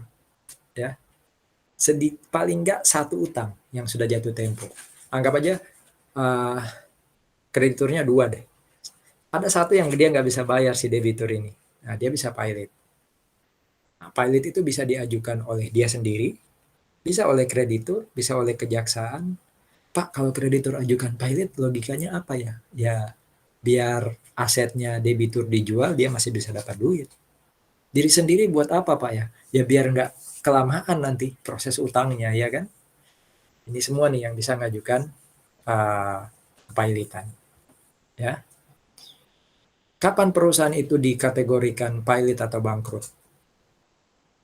utang atau liability melebihi nilai wajar aset tadi. Ada pengaduan ke pengadilan. Bisa voluntary by the debtor atau bisa juga involuntary by the creditor. Ya. Dan harus ada keputusan pengadilan. Tapi pengadilannya bukan pengadilan negeri ya, pengadilan dagang, pengadilan niaga. Yang kemudian menyatakan perusahaan itu bangkrut. Nah, ini saya pernah pengalaman nih. Nggak tahu ada teror nggak di sini. Saya pernah investasi di salah satu lembaga keuangan. Ya, ternyata, terkenal tuh, ya terkenal. Nanti saya cerita kalau di luar yang off the record ya. Dia gagal bayar. Akhirnya diajukan yang namanya ini nih, PKPU, ya, penundaan kewajiban pembayaran utang. Literally, paham ya dari kepanjangannya kan? Jadi debitur itu bisa memohon penundaan untuk bayar utang, ya, dengan maksud supaya damai. Ya, damai dalam arti ya apa? Saya cari cara nih, sabar gitu gampangannya untuk bayar utangmu baik sebagian maupun keseluruhan kepada kreditur. Ya, PKPU siapa yang bisa ajukan? Semua pihak ini. Ya, semua. Bedakan pilot dengan PKPU. Pilot tadi yang di depan, ya, ini PKPU. Oke. Pilot itu ya ujung-ujungnya nanti akan likuidasi perusahaannya kalau PKPU ini nunda untuk bayar utang.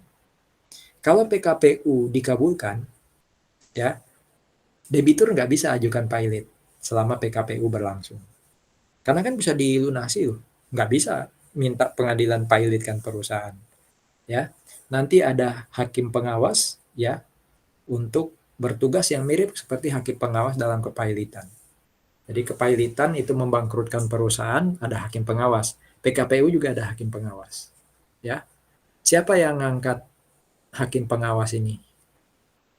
Ya, pengadilan niaga. Ada lagi yang namanya pengurus. Nah, saya pernah diundang oleh organisasi profesi yang namanya Persatuan Kurator dan Pengurus Indonesia, PKPI namanya. Jadi kalau kepailitan, profesinya yang ngurusin pilot itu namanya kurator. Tapi kalau PKPU namanya pengurus. Apa tugasnya? Dia bertugas untuk mengawasi kekayaannya debitur. Debitur ini kan yang gagal bayar tadi. Ya. Kurator dan pengurus ini memastikan bahwa asetnya itu dikelola dengan baik untuk nanti bisa dibayarin ke kreditur. Jadi dia sebenarnya melindungi kreditur. Walaupun dia independen, bukan orangnya kreditur. Ya dia memastikan bahwa pengurusan atau proses pembayaran utang atau proses kepailitan itu berjalan dengan atau sesuai dengan ketentuan. PKPU bisa berakhir ya kalau hakim pengawas ya atau kreditur yang minta. Kalau PKPU berakhir berarti apa? Ya kemungkinan bisa dipailitkan karena nggak mampu bayar atau memang utangnya akhirnya kebayar. Ya, pengadilan niaga juga bisa untuk mengakhiri PKPU kalau debiturnya itikadnya buruk, lalai, gitu ya. Debitur ternyata hartanya udah nggak mungkin lagi, pilotkan aja gitu ya. Setelah putusan pilot, maka aset ini kan secara hukum masih miliknya debitur, maka akan disita. Ya, maka akan disita. Nah, ini yang saya bilang kurator independen. Ya, umpama nih saya punya PT nih, akhirnya pilot, bukan PKPU ya, akhirnya pilot. Nah, itu nanti ada kurator yang ngawasin aset saya. Ya, usaha saya diawasi dan juga pembayaran saya ke kreditur itu yang lakukan adalah kurator. Ya, Anda kalau tertarik pengen jadi kurator atau apa tadi namanya? Pengurus, ya, datang ke saya nanti saya jelaskan, ya.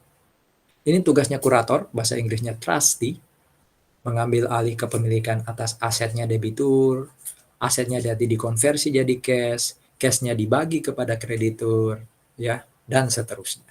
Bisa Anda baca. Tapi pahami bahwa trustee atau kurator ini adalah pihak yang mengawasi si debitur supaya dia tidak merugikan kreditur. Kreditur ini kan minjamin duit, ya. Semoga dapat. Kurator yang memastikan. Ya. Ini jenis-jenis pembayaran klaim selama likuidasi. Ada secure, ada unsecure, ya, baik unsecured priority, ada unsecured non-priority. Termasuk kalau sebenarnya kan kita bicara utang itu kepada pihak ketiga ya, pada kreditur ya. Bisa aja yang nomor 4 kepada pemegang saham ya. Jadi itu pembayaran klaim yang bisa dilakukan. Nah, ini laporan keuangan likuidasi. Ada istilah baru itu ya, statement of affairs ya. Kalau balance sheet kan tahu. Cash receipt dan disbursement itu apa? Itu kayak cash flow. Kalau changes in equity ya berarti laporan perubahan modal. Ada lagi realization and liquidation. Ini yang paling akhir ini mirip profit and loss, laba rugi. Ya, ini statement of affairs. Ya, itu laporan keuangan yang disusun untuk kepentingan likuidasi, di mana nanti asetnya disajikan pada nilai yang disebut tadi pagi baru saya tulis di papan NRV. Ya, nilai asetnya 100. Yakin tak bisa dapat 100? Kurangi dulu dengan biaya-biaya. Itu namanya NRV. Ya. Itu namanya statement of affair. Ya. Disajikannya tidak lagi berdasarkan cost, tapi cost tetap jadi referensi. Ya, historical cost tetap jadi referensi. Nah, ini contoh saya punya aset book value 55 ya. Sorry, netnya 60 tapi ada hutang tuh 55. Mortgage itu KPR, interest ya bunganya. Berarti sebenarnya aset yang 60 ini nggak semua bisa saya dapat. Karena saya harus bayar dulu hutang. Berarti sebenarnya dari aset 60 saya cuma dapat 5.000. Ini yang disebut aset disajikan pada NRV. Jadi yang kanan-kanan ini NRV. AR nggak ada, NRV-nya udah 0. Nggak usah berharap lah gampangannya dari AR. Itu ya. Itu statement of affairs. Ini liability-nya. Ya, ini liability-nya. Laporan keuangan likuidasi itu disusun berdasarkan perlakuan akuntansi terkait trustee atau siapa tadi, kurator. Ya. Nah, di dalamnya ada yang namanya estate equity account. Apa itu? Itu akun equity, tapi apa itu bedanya dengan equity biasa? Akun ini adalah akun yang mencatat sisa equity yang dimiliki pemegang saham setelah asetnya dilikuidasi dan kewajiban dibayar. Jadi kan tadi kita mau bangkrut nih, ya, ada aset, dijualin, dapat cash. Cashnya dipakai bayar kewajiban, masih ada sisa. Nah, itu namanya estate equity account yang masih bisa dipakai untuk yang kalau di teori ini nomor 4. Ya, bisa dipakai untuk membayar stockholders atau pemilik. Ya. Estate equity account. Di sini di depan tadi ada saya baca estate equity account. Nah, ini statement of changes in estate equity. Ya, laporan perubahan estate equity account. Statement of cash receipt dan disbursement ini sebenarnya cash flow. Ya, jadi cash yang masuk berapa, cash yang keluar berapa. Ya, jadi dari kiri itu penerimaan, ya, dari kiri itu penerimaan, yang kanan ini pengeluaran. Masih ada saldo 39.200. Ya, ada saldo 39.200. 133 kurangi semua pengeluaran masih ada 39.200. Itu namanya statement of cash receipt and disbursement. Ya. Nah, ini apa? Implementasi ya dari ini 133.200 tadi. Jadi ini tuh didetailkan lagi di sini. Oke, didetailkan lagi di sini. Masih ada cash balance 39.200 ya, yang depan tadi ya, balance forward. Nah, ini changes in estate equity. Ya, changes in estate equity. Total tagihan, lalu masih ada aset. Ternyata masih ada sisa 11.300, tapi itu pun defisit ya, itu pun defisit. ternyata equity-nya defisit. Ya, 33.200, lalu bayar apa? Untuk masing-masing beban di kiri, ini masih ada sisa aset sekian, berarti defisit 11.300. Ya. Estate equity-nya malah nggak ada. Jadi klaim untuk stockholders yang nomor 4 nggak bisa. Karena sudah negatif. Ya. Sudah negatif. Mana tadi? Ini ya, sudah negatif. Nah, ini rapihnya lah ya. Ini rapihnya untuk statement of changes in estate equity. Nah, kalau ini mirip kayak laba rugi. Ya, mirip kayak laba rugi. Ruginya di sini 18.800. Ya, 18.800. Ini balance sheet-nya siapa? Trusties. Ya, balance sheet-nya si kurator.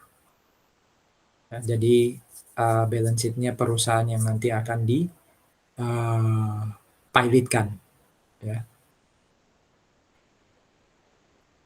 Realization and liquidation. Realization itu apa tadi? Aset yang non cash khususnya dijual. Liquidation itu apa tadi? Utang kepada pihak ketiga dibayar. Ya. Jadi diperlihatkan berapa yang didapat dari penjualan aset, ya. Kemudian berapa yang dipakai untuk pelunasan utang. Nah, ini liquidation-nya, ini realization-nya, ya. Seperti itu. Ini income and loss. Ya, ini income and loss. Reorganisasi. Apa itu reorganisasi? Reorganisasi tadi adalah salah satu cara yang dipakai untuk apa yang kedua? Bankruptcy insolvency. Ya, bankruptcy insolvency. Balik lagi ke teori awal ya. Bankruptcy insolvency itu bisa dipulihkan salah satunya dengan reorganisasi selain likuidasi.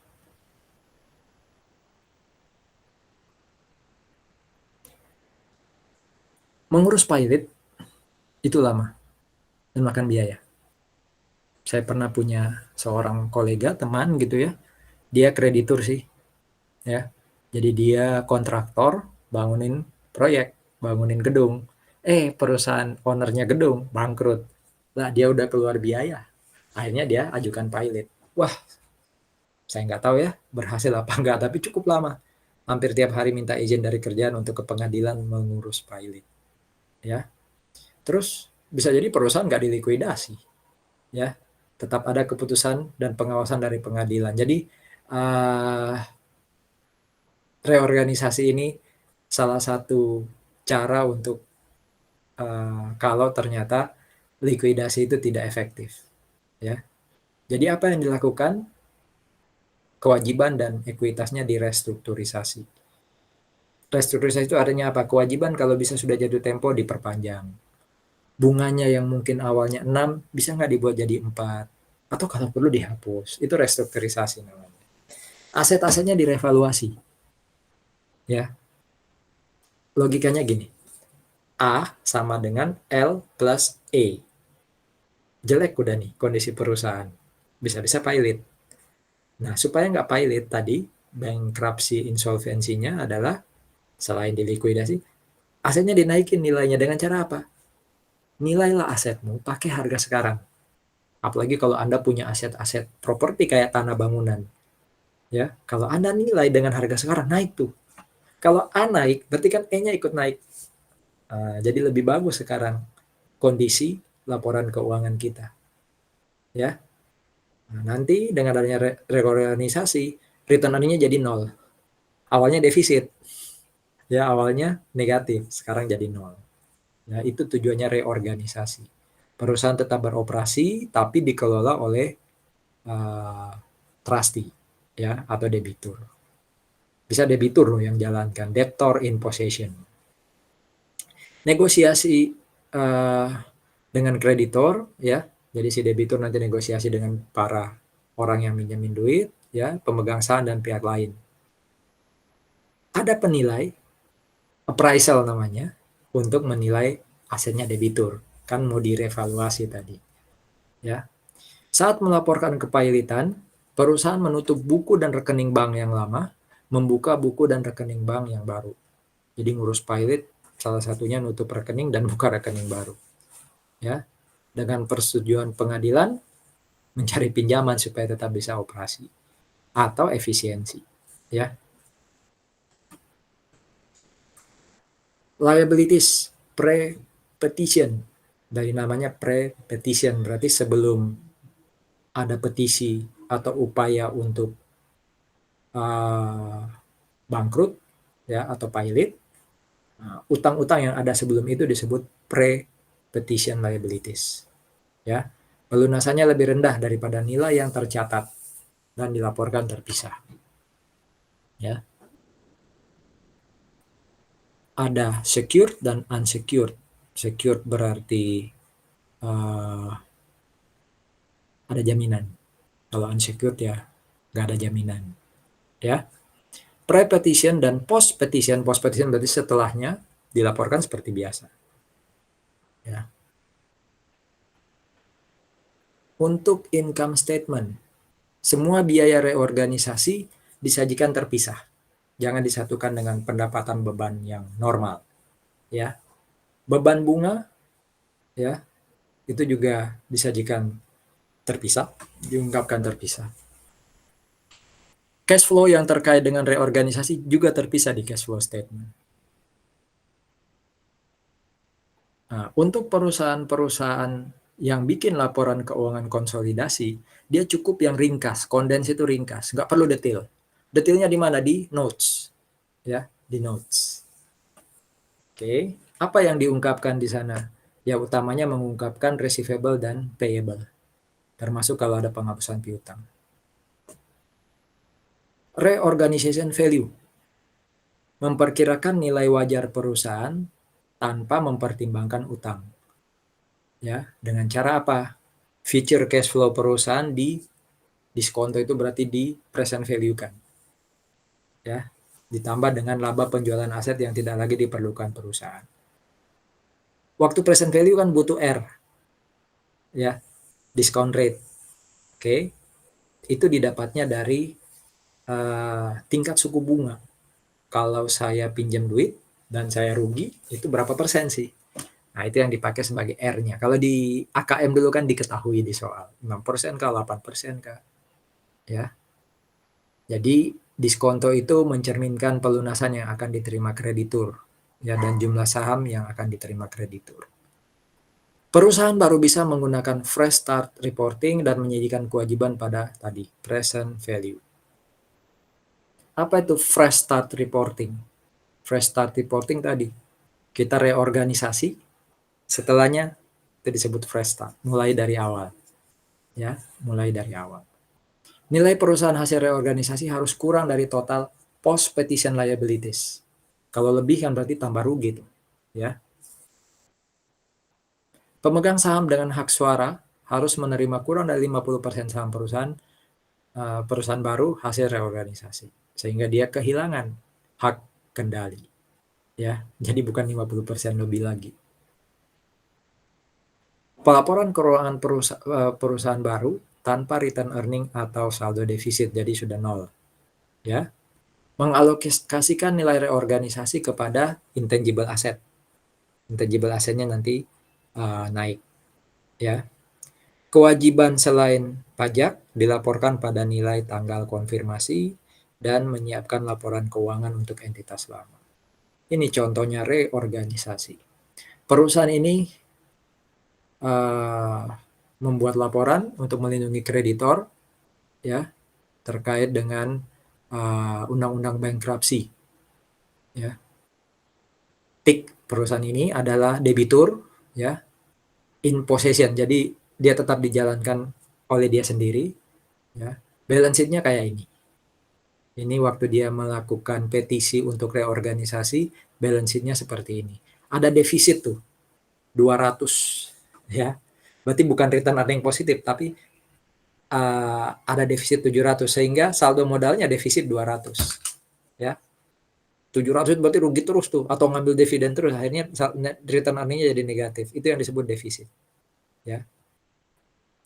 On the filing date, pada tanggal dia mengajukan reorganisasi, bank account-nya tick dan books-nya ditutup dan dia harus buka yang baru, ya.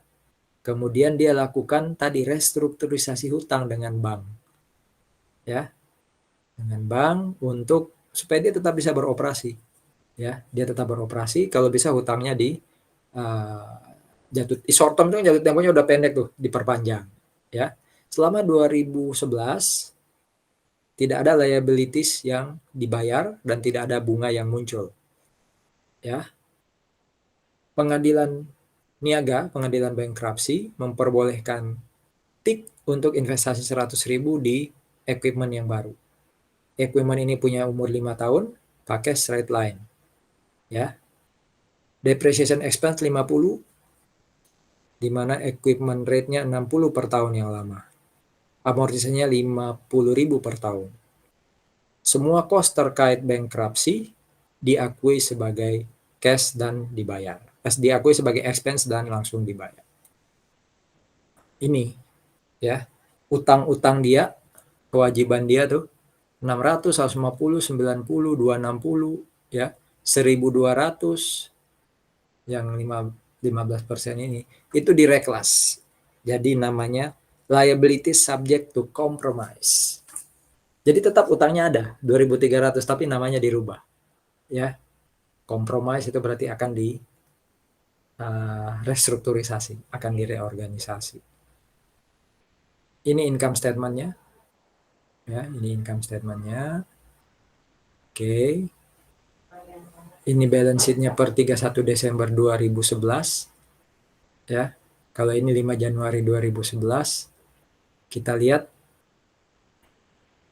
masih ada defisit di situ, ya, masih ada defisit di situ 1.050.000, sehingga saldo modalnya negatif 550, ya. Ini cash flow-nya, ya, ini cash flow-nya. Nah, ini kemudian dia melakukan reorganisasi, ya, dia melakukan reorganisasi. Cash-nya awalnya 150 jadi 300, berarti naik 150, ya, dan seterusnya. Defisitnya awalnya 1.050, tinggal 1.000, berarti naik 50, ya. Ini income statement-nya masih net income-nya kecil sekali, jadi defisitnya makanya hanya berkurang 50, ya. Masih ada 1.000 tuh, ya. Masih ada 1.000. Ini reorganisasi plan-nya. Ya, setelah dia negosiasi dengan berbagai pihak, akhirnya disimpulkan value untuk reorganisasinya 2.200.000, ya. Dan harus memenuhi keputusan pengadilan, ya. Gimana cara dia memenuhi 2.200.000? Utangnya yang dalam bentuk bonds payable, ya, utangnya yang dalam bentuk bonds payable itu nanti dijaminkan dijaminkan dengan tanah dan bangunan, di mana pemegang bonds-nya itu setuju untuk menerima 500.000 common stock, ya, 500.000 senior debt dan 100.000 cash payable. Ya, jadi berapa tuh tadi utangnya yang bonds 15%? Utang bonds 15% itu 1.200. Nah, reorganisasinya bentuknya apa? Ya, 1.200 itu. 500 dijadikan common stock, 500 dijadikan utang lain, 100-nya dibayar. Ya, 100-nya dibayar. Oke. Tax priority 150.000 akan dibayar sesegera mungkin. Jadi jangan ditagih dulu Pak pajak gitu, ya. The remaining unsecured non-priority pre-petition claim 950 itu akan dilunasi dengan cara di bawah, ya.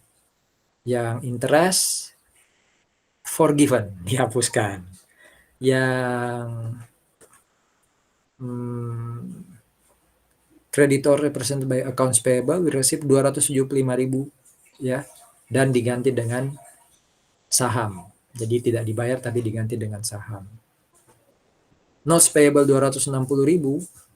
Kita intip lagi ke depan, ya, benar kan? Notes payable 260.000 nih, yang 260.000 itu katanya diapain tuh? Will be exchange 120.000 debt dan jadi saham 60.000. Ya. Equity holders will exchange their stock 100.000 common stock untuk menjadi 100.000 common stock. Ya. Jadi utang yang awalnya 2.300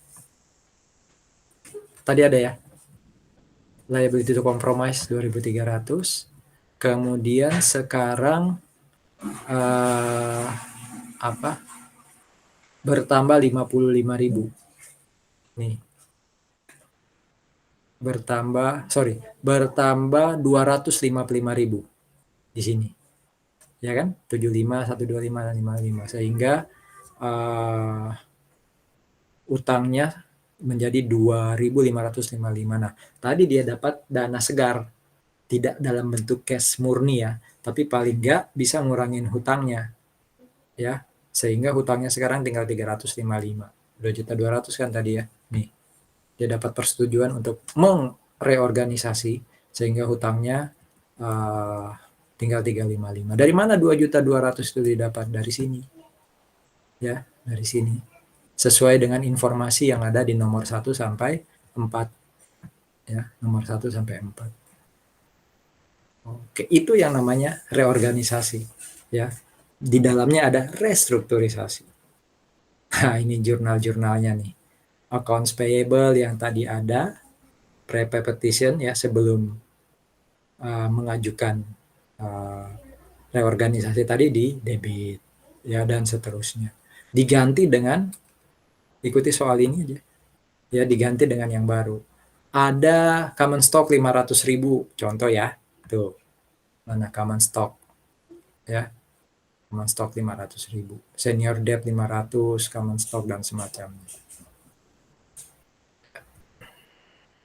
Difference of fair value of asset and recorded books. Nah, ini karena dia melakukan reorganisasi, inventory yang awalnya 350 dinilai sama appraisal jadi 375, naik. Ya. Nah, ini hasil dari sekali lagi reorganisasi.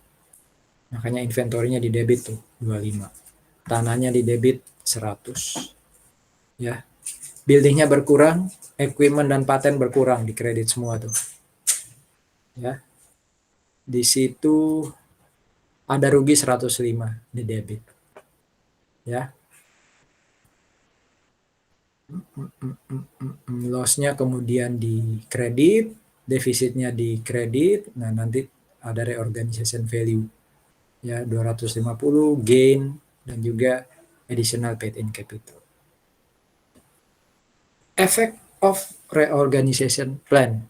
Bisa Anda lihat awalnya yang kiri asetnya 2.055, sekarang jadi 2.200 atau 2.200.000 sesuai dengan persetujuan tadi.